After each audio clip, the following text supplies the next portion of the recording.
திருவாரூர் தேரை எப்படி திருப்புவாங்கன்னு சொல்லி உங்களுக்கு தெரியுமா? தேரை திருப்புறதே ஒரு திருவிழா போல இருக்கும். அவ்வளவு ஆட்டம் பாட்டமும் கஷ்டமும் அதுல இருக்குங்க. 350 டன் எடை கொண்ட இந்த திருவாரூர் தேரை மொத்தம் 4 இடத்துல திருப்பணும். தேரை திருப்ப வேண்டிய இடத்துல முன்னாடியே மார்க் போட்டிருப்பாங்க. அங்க ஃபர்ஸ்ட் தேரை நிறுத்திடுவாங்க. தேரை திருப்புறதுக்காண்டி பயங்கரமான இரும்பு பலகைகள் நிறைய இருக்கும். தேரோட 2 மின் சக்கரங்கள் பின் சக்கரத்தில இருந்து கரெக்டா மையம் வச்சு அதோட மார்க்குகளை குறிச்சிடுவாங்க.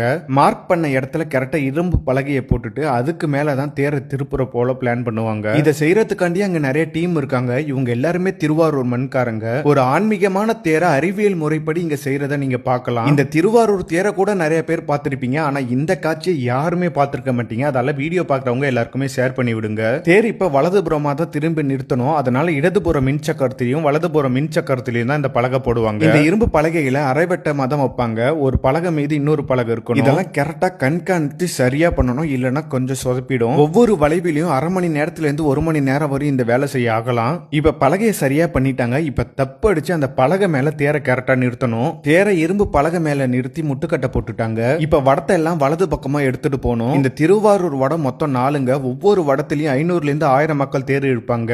இப்ப தேரோட 2 சக்கரமும் இரும்பு பலகை மேல நிறுத்தியாச்சு. இப்ப இரும்பு பலகையில தேர் சக்கரம் வழுக்கிட்டு போக அதுல கிரீஸ் மட்டும் விளக்கெண்ண தடவணும். வழவழப்பு இருக்கிறதால தேர் சக்கரத்துக்கு பெருசா டேமேஜ் ஆகாதுங்க. தேரோட ஒரு வடத்தை மட்டும் அங்க உள்ள புல்ட்ரோசர்ல இணைச்சிடுவாங்க. இப்ப கிரீஸ் விளக்கெண்ணெல்லாம் கரெக்டா தடவியாச்சு. இப்ப தேரை திருப்ப வேண்டியதான். ஆயிரக்கணக்கான மக்களும் சக்தி வாய்ந்த புல்ட்ரோசரும் ஒரு சேர தேரை இழுப்பாங்க. அரூரா தியாகேசானுங்கிற சத்தம் எழுப்ப தேர் அழகா வளைஞ்சு வரும் பாருங்க. காண கண்கள் கோடி வேணுங்க. அவ்வளவு அழகா இருக்கும். தேர் கரெக்டா வளைஞ்ச உடனே சரியா முட்டுக்கட்டையை போட்டுடணும். இல்லைன்னா தேர் நகர்ந்துரும். தேர் வளைஞ்சு நின்னுடனே போடுவாங்க பாருங்க ஒரு ஆட்டம். ஆக அவ்வளவு அழகா இருக்குங்க. தேர் சக்கரம் கிரீஸ் தடவுனா இரும்பு பலகை மீது எப்படி வழுக்கிட்டு வருதுங்கிறத நீங்க பாருங்க. தேரை திருப்பும் போது பின் சக்கரம் நகரவே கூடாது. அதனால இப்படி கஷ்டப்பட்டு முட்டுக்கட்டை போட்டு அதை நிறுத்தியே வைப்பாங்க.